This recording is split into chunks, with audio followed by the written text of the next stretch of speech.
Dans cette édition, le tirage au sort des candidats qui déterminent leur place sur le bulletin unique de vote pour le président de la République a eu lieu ce matin au siège de la CENI, la Commission électorale nationale indépendante à Al-Arbi.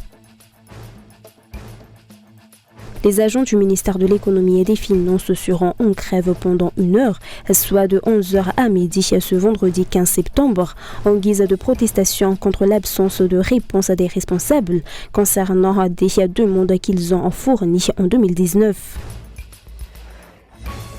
Dans l'actualité internationale, les secouristes marocains appuyés par des équipes étrangères menaient lundi une course contre la montre pour retrouver d'éventuels survivants et fournir l'assistance à des centaines de sans-abri. Plus de 48 heures après le séisme qui a fait plus de 2500 morts.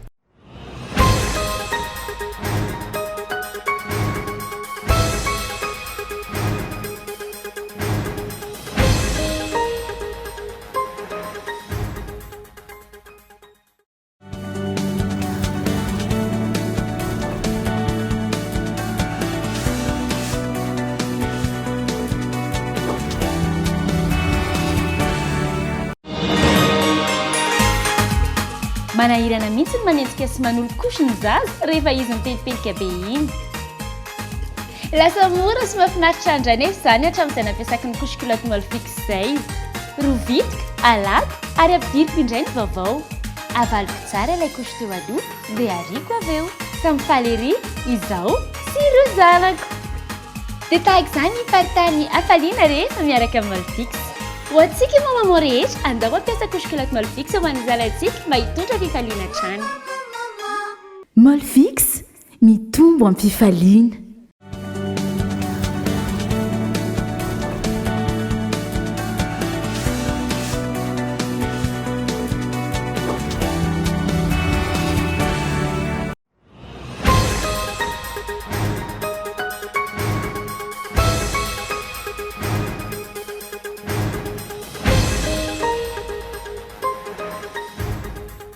Le tirage au sort qui détermine la place des candidats sur le bulletin unique de vote pour l'élection présidentielle a eu lieu ce matin au siège de la CENI, la Commission électorale nationale indépendante à Al-Arbi. Les candidats ou leurs représentants ont assisté à ce tirage au sort selon la liste validée par la Haute Cour constitutionnelle samedi. Le président de la HCC a aussi assisté à cet événement. Ce tirage au sort a abouti au classement suivant sur le bulletin unique. À la tête de la liste se trouve Taïn Razavdouil du parti FTT. Le numéro 2 est Azu Anjiana Narvelo du parti MMM, Malagasy Miaramiang. En 3e place, il y a Anjrazouil du parti TGV. Roland Hatsiraka du parti MTS a attiré le numéro 4 lors du tirage au sort et Markara Valmanana du parti Team le numéro 5. Le numéro 6 et 7 ont respectivement été attirés par Parena Auguste du parti Tsarataaf et Andro Bella de l'ARB. Jean-Brunel Razafitianjof sera en 8e place sur le bulletin unique, tandis que Shalalena Irlanto Faratsiraounana du parti Fiavanazik se positionnera à la 9e place et Razon Armapiana du parti HVM a attiré le numéro 10. Et Saint-Son Daniel Araderanirina du parti FIM le numéro 11. À ce tirage au sort, Jean-Jacques Aratsitson du parti Femme Videni Malagasy a eu le numéro 12, tandis que Siteni Andiana Soulnieko, présenté par 4 partis, a eu le numéro 13. À l'issue de ce tirage au sort, le président de la CENI a annoncé son déplacement pour l'Afrique du Sud en vue de l'impression des bulletins uniques qui seront utilisés pour la présidentielle.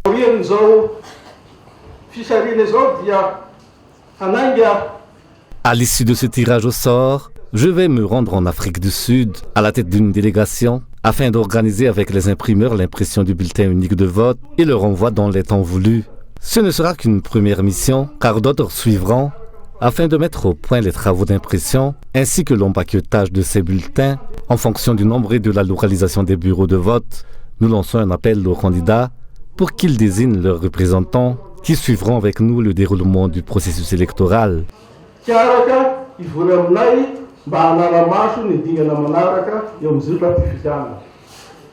Le président de la CENI a aussi annoncé la distribution imminente des cartes d'électeurs.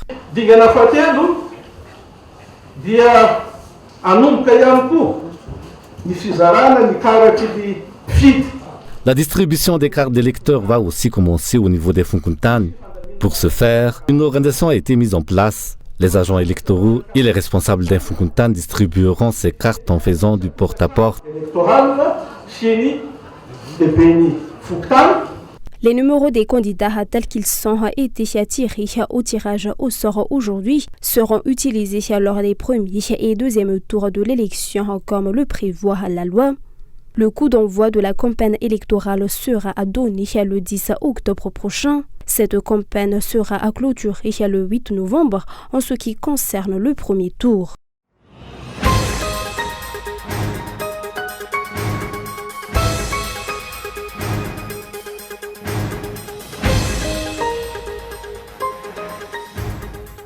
Il y a des calculs politiques derrière la décision de la Haute Cour constitutionnelle de confier à un gouvernement en collégial les fonctions du président par intérim. C'est l'analyse faite par certains partis politiques suite au refus du président du Sénat d'exercer les fonctions du président par intérim. L'article 52 de la Constitution stipule que le président du Sénat assure l'intérim du chef de l'État en cas de décès ou de démission du chef de l'État à Madagascar. Ce n'est qu'en cas d'empêchement du président du Sénat qu'un gouvernement collégial doit assurer les fonctions du chef de l'État. Le président du Sénat a déposé une lettre de renonciation à de telles fonctions auprès de la HCC le 8 septembre dernier. Pour les partis politiques, il s'agit de l'expression d'une absence de confiance entre les membres du parti TGV.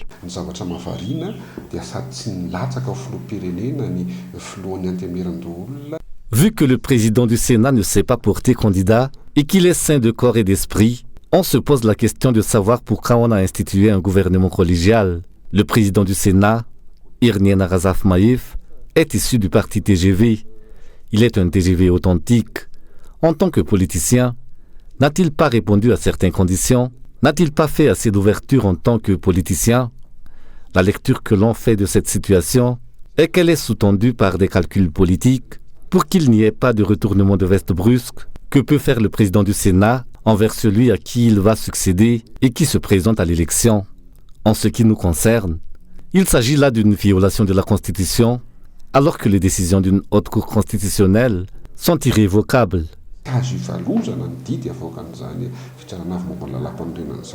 Aujourd'hui, lors du tirage au sort des candidats qui fixent leur classement sur le bulletin unique au siège de la CENI à Larbi, le président de la Haute Cour constitutionnelle a expliqué que Irnien Arazaf Maïf avait motivé son refus par des raisons personnelles.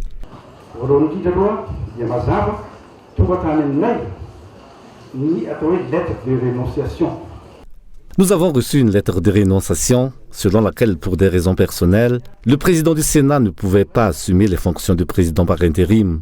La Constitution ne peut contraindre une personne qui renonce à des fonctions, d'autant qu'il s'agit là d'une autre fonction que d'être président par intérim. En cas d'impossibilité du président du Sénat à assurer l'intérim du président de la République, soit parce qu'il se porte candidat, soit en cas d'empêchement de celui-ci, c'est un gouvernement collégial qui assure les fonctions du chef de l'État. Or, vu que dans sa décision numéro 12-HCC du 9 septembre 2023, portant constatation de la vacance de poste du président de la République, dans son alinéa 6, il est souligné que le constituant n'a pas prévu un cas de renonciation. La question qui se pose est celle de savoir si la HCC n'est pas sortie du cadre constitutionnel en assimilant la renonciation à un cas d'empêchement.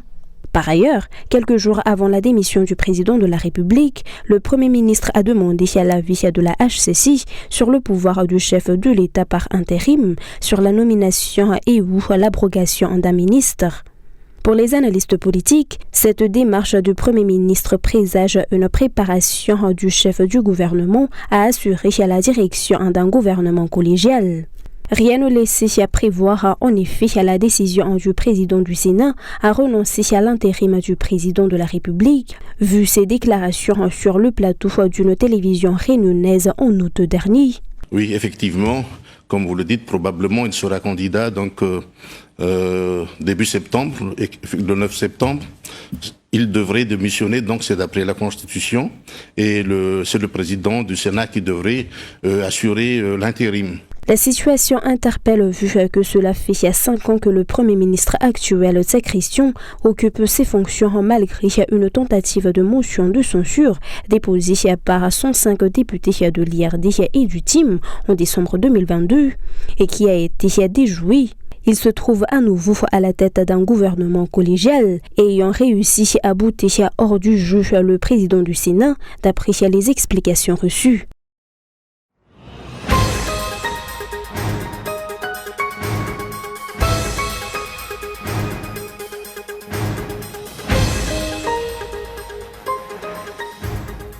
On crève pendant 1 heure, soit de 11h à midi ce vendredi 15 septembre. C'est ce qu'ont décidé les agents du ministère de l'économie et des finances en guise de protestation contre l'absence de réponse des responsables concernant des demandes qu'ils ont fournies en 2019.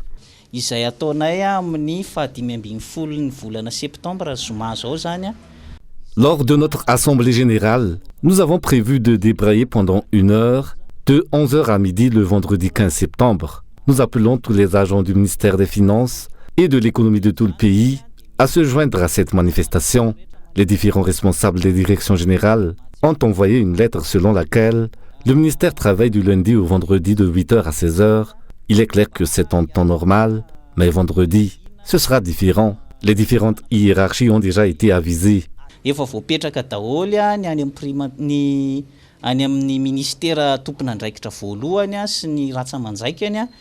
Plusieurs revendications en sont restées en suspens pendant 4 ans d'après les explications.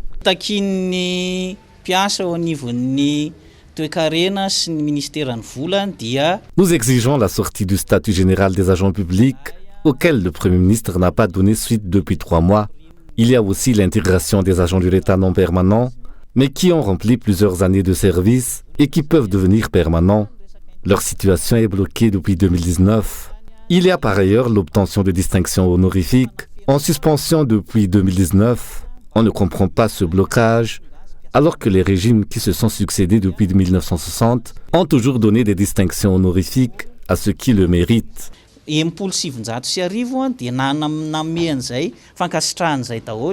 exigences de ces agents portant aussi sur les postes budgétaires, sur de nouveaux recrutements aux postes vacants, ainsi que sur les pensions de retraite.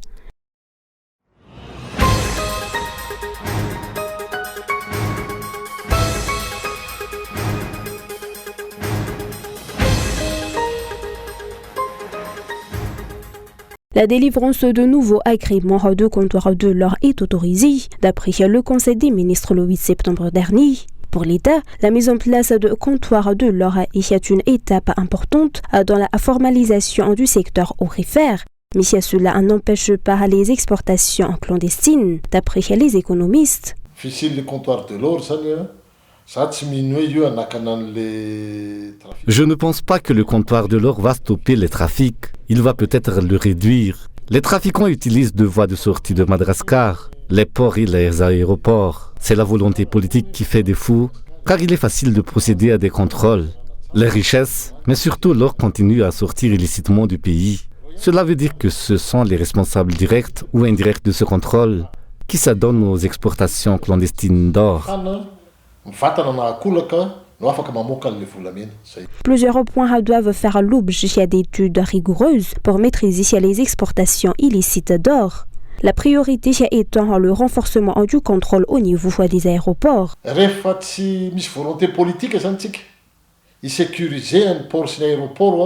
Il faut la volonté politique de sécuriser les ports, mais surtout les aéroports, vu que ce trafic passe surtout par les aéroports. Il y a 2 voies de sortie de l'aéroport, soit par vol commercial, soit par vol privé. Les vols privés ne sont pas à la portée de n'importe qui et tout le monde n'a pas de passe-droit à IVAT. En ce qui concerne les vols commerciaux, il faut de la volonté politique. Ce n'est pas une question de texte. Ce n'est pas parce qu'on met en place un comptoir de l'or qu'on met fin au trafic. L'obtention de l'agrément de comptoir de l'or est l'un des principaux problèmes des exportateurs. 9 des exportateurs sur 15 ont déjà déposé leur dossier auprès de l'ANOR, l'Agence nationale de l'or. Mais les critères imposés par l'État pour venir à bout de la gabegie risquent pourtant de les freiner à intégrer le secteur formel.